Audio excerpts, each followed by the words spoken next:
Hello everyone. AMU BTech entrance 2025 के entrance exam की date declare हो चुकी है और एप्लीकेशन फॉर्म फिल करने की भी डेट आ चुकी है।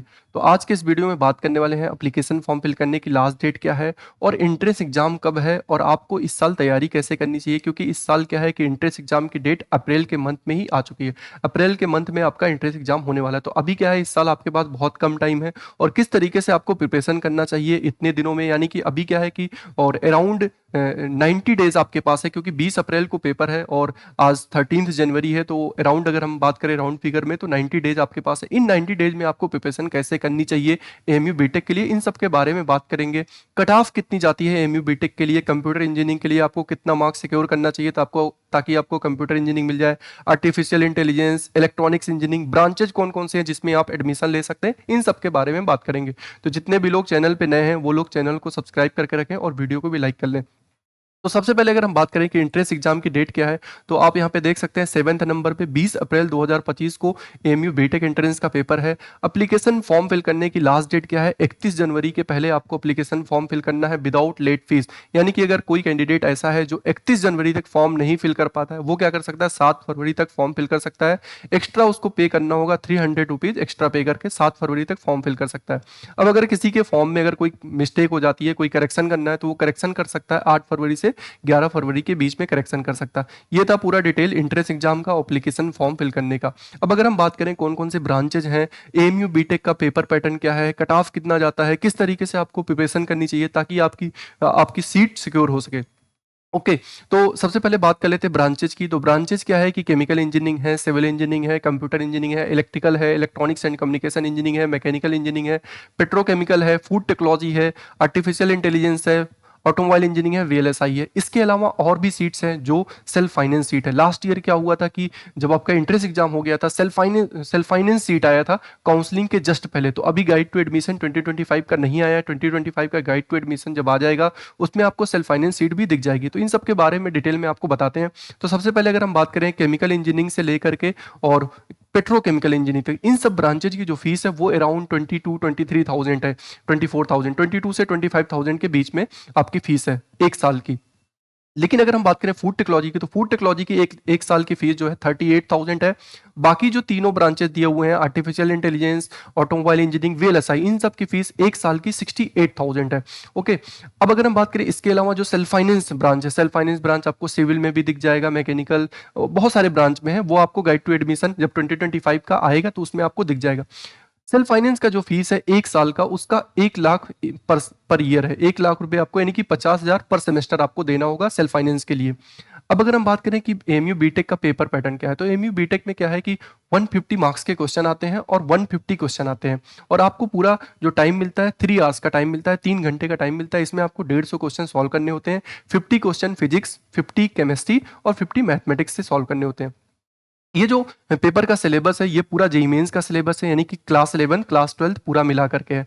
अब आप ये सोच रहे होंगे कि अगर जेईई मेंस का सिलेबस है तो आपको नए सिलेबस के अकॉर्डिंग प्रिपरेशन करना चाहिए या फिर पुराने सिलेबस के अकॉर्डिंग प्रिपरेशन। तो मैं आपसे यही कहूंगा कि बिल्कुल आप नए सिलेबस के अकॉर्डिंग ही प्रिपरेशन करें, पुराने सिलेबस को बिल्कुल छोड़ दें। क्योंकि जब जेईई मेंस में सिलेबस अपडेट हो चुका है, एएमयू बीटेक में क्या हुआ कि लास्ट ईयर इन्होंने अपडेट नहीं किया सिलेबस और पुराना सिलेबस उठा करके इन्होंने दे दिया। लेकिन इस साल अब हम लोग देखते हैं कि ये लोग सिलेबस चेंज करते हैं या फिर नहीं करते हैं। लेकिन मेरा यही मानना है कि अगर सिलेबस जेईई मेंस से चेंज हो चुका है, एनसीईआरटी से चेंज हो चुका है, तो एएमयू बीटेक में भी सिलेबस चेंज कर देना चाहिए और नए सिलेबस से टेस्ट करवाना चाहिए। तो इस साल हम लोग को जो भी प्रिपरेशन करनी है नए सिलेबस से प्रिपरेशन करनी है, क्योंकि ज्यादा क्वेश्चन जो आपको देखने को मिलेंगे वो नए सिलेबस से ही मिलेंगे। मे भी 1-2 क्वेश्चन या कुछ क्वेश्चन पुराने सिलेबस से मिल सकते हैं। तो अगर आप उसके पीछे जाएंगे तो आपका टाइम ज्यादा किल हो जाएगा। तो नए सिलेबस से ही आपको ज्यादा प्रिपरेशन करनी है और जो जेईई मेंस का सिलेबस है उसी को फॉलो करना है।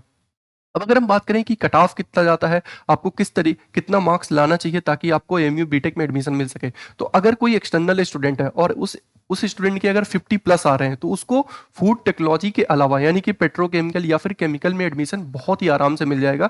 150 में 150 में से अगर 50 प्लस लेकर के आ रहा है तो उसको, एक्सटर्नल स्टूडेंट है तो उसको आराम से पेट्रोकेमिकल केमिकल मिल जाएगा या और भी ब्रांचेज मिल सकती है। ये तो बिल्कुल आइडियल कंडीशन है। वहीं पे इंटरनल स्टूडेंट्स की अगर हम बात करें, इंटरनल स्टूडेंट्स के अगर 40 प्लस लेकर के आ रहा है तो उसको आराम से कोई ना कोई ब्रांच में एडमिशन मिल जाएगा, केमिकल या पेट्रोकेमिकल। ये बिल्कुल आइडियल बात है। लेकिन अगर हम बात करें कि अगर 40 प्लस किसी एक्सटर्नल स्टूडेंट के आ रहे हैं तो क्या उसको एडमिशन मिल सकता है कि नहीं पेट्रोकेमिकल, केमिकल या सिविल? तो बिल्कुल उसको भी मिल सकता है, क्योंकि होता क्या है कि हर साल कट ऑफ में वेरिएशन होता है। ऐसा नहीं है कि कट ऑफ हर साल फिक्स रहता है, एक बार जो कट ऑफ हो गया वही कट ऑफ रहता है, ऐसा नहीं है।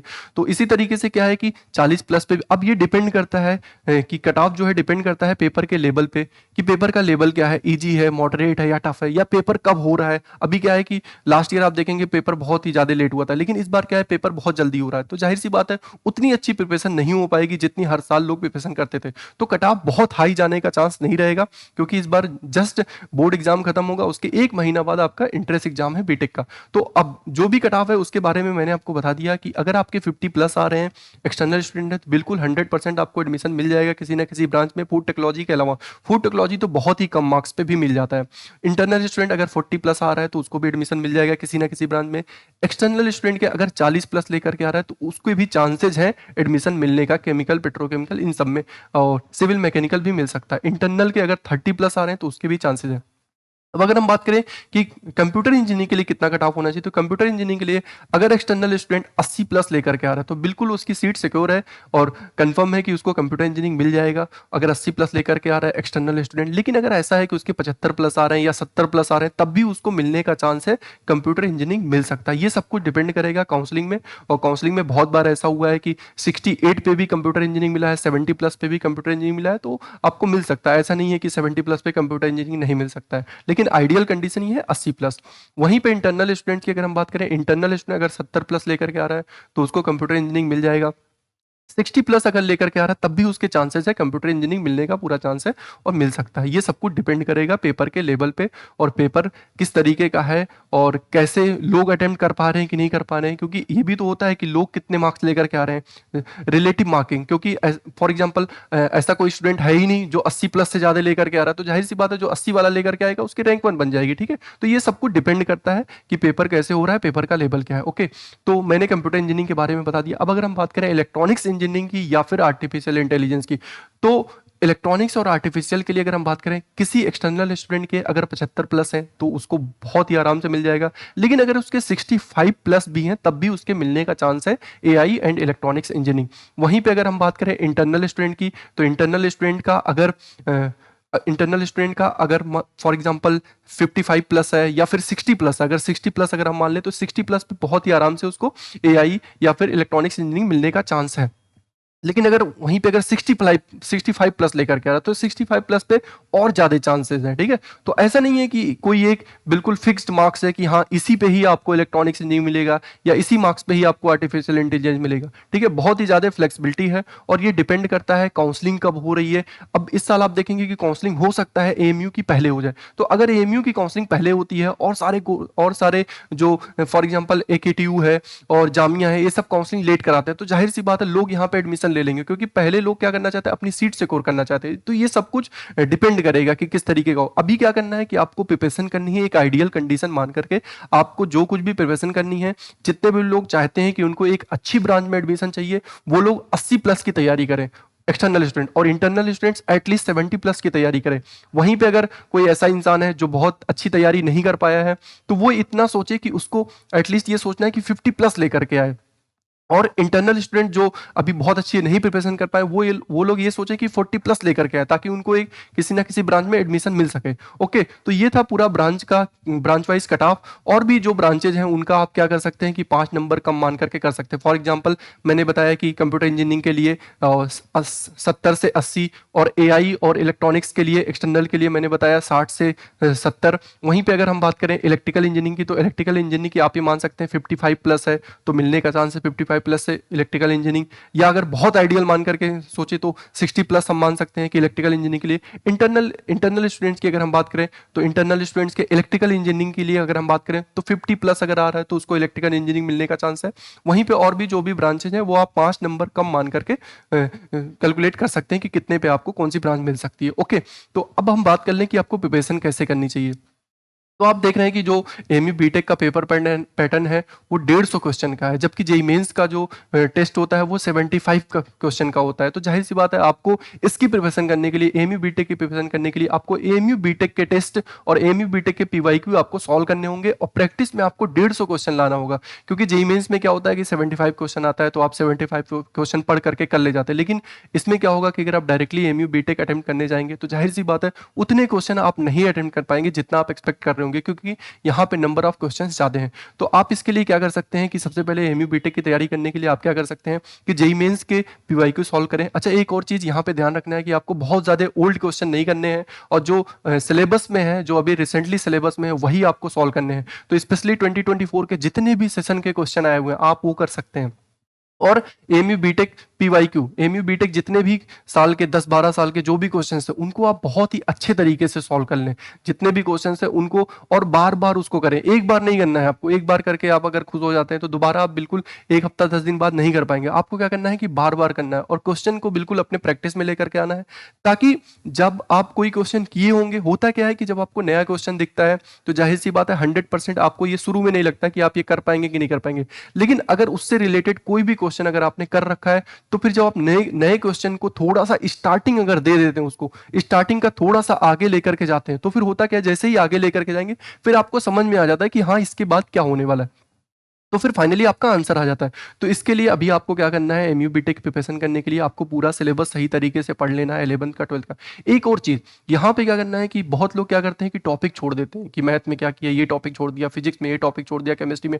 टॉपिक नहीं छोड़ना है, कोई भी टॉपिक नहीं छोड़ना है आपको, टॉपिक सारा कवर करना है, क्योंकि हमें ये नहीं पता कि किस टॉपिक से आसान आएगा, किस टॉपिक से टफ आएगा। कभी किसी टॉपिक से टफ आता है, कभी किसी टॉपिक से ईजी आता है। तो आपको सारा सिलेबस, सबसे पहले ये हिम्मत लाना है अपने अंदर कि सारा सिलेबस हमें पढ़ना है। और स्पेशली अगर हम बात करें कोई इंसान सबसे ज्यादा स्कोर कहाँ पे कर सकता है, तो वो केमिस्ट्री में स्कोर कर सकता है। केमिस्ट्री आपको बहुत ही स्ट्रांग करनी है। केमिस्ट्री क्या है कि आप कम टाइम में भी कर सकते हैं, उसके बाद आप फिजिक्स या मैथ में जा सकते हैं। अब अगर हम बात करें कि मैथ में आपको क्या करना है कि ज्यादा फोकस कहाँ पे करना है, डिफरेंशियल इक्वेशन, वेक्टर 3D।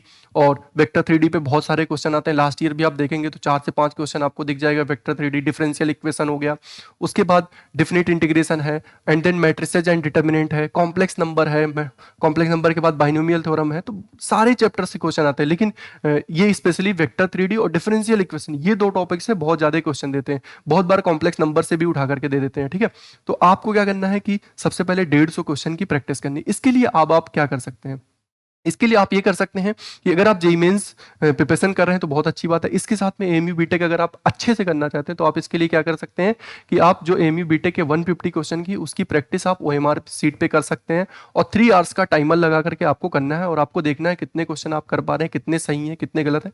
ये करके आपको अपने अंदर इंप्रूवमेंट करना है। दूसरा आप क्या कर सकते हैं कि अगर आप ये चाहते हैं कि आप 90 डेज में प्रिपरेशन करना चाहते हैं तो एमयू बीटेक के लिए स्ट्रेटजी कोचिंग इंस्टीट्यूट में अभी 20 जनवरी से एक बैच स्टार्ट होने वाला है, और 20 जनवरी से लेकर के ये बिल्कुल आपका जो बैच चलेगा 19 अप्रैल तक बैच चलेगा। तो आप ये बैच 90 डेज का बैच आकर के ज्वाइन कर सकते हैं। इस पूरे बैच में आपका पूरा सिलेबस कंप्लीट कराया जाएगा विद प्रैक्टिस। तो जितने भी लोग अगर इस बैच को ज्वाइन करना चाहते हैं तो वो लोग कॉन्टैक्ट कर सकते हैं 9634775736 पे, या फिर कोचिंग पे आकर के विजिट कर सकते हैं। कोचिंग का एड्रेस है SCI near Bombay mercantile bank, Dodhpur, Aligarh.